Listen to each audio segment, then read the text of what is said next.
योगेश कदम यांनी ग्रामीण जनतेला सुद्धा व्यावसायिक शेतीचं गाजर दाखवलं. म्हणजे रामदासभाई कदमही या बाबतीत हे आश्वासन देत असतात.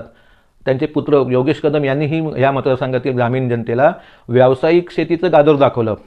म्हणजे ते कसं, तर आम्ही शेतकऱ्याला बियाणं देणार, तुम्ही शेती करायची, तुम्हाला तुमचा शेतमाल तुम्हाला तुमच्या बांधावर आम्ही येणार आणि घेणार, त्या शेतमालाचं सॉर्टिंग करणार, चांगला माल त्याच्यापेक्षा थोडा खालचा दर्जाचा माल, त्याच्या निकृष्ट दर्जाचा माल सॉर्टिंग करणार, चांगला माल बाहेर पाठवणार आणि अशा प्रकारे आम्ही तुम्हाला रोजगार देणार, कोल्ड स्टोरेज निर्माण करणार आणि तुम्हाला आम्ही सगळ्यांना रोजगार देणार.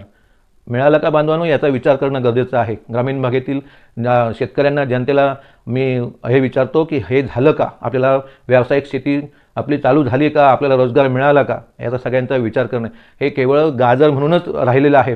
आता ह्या हाती मशाल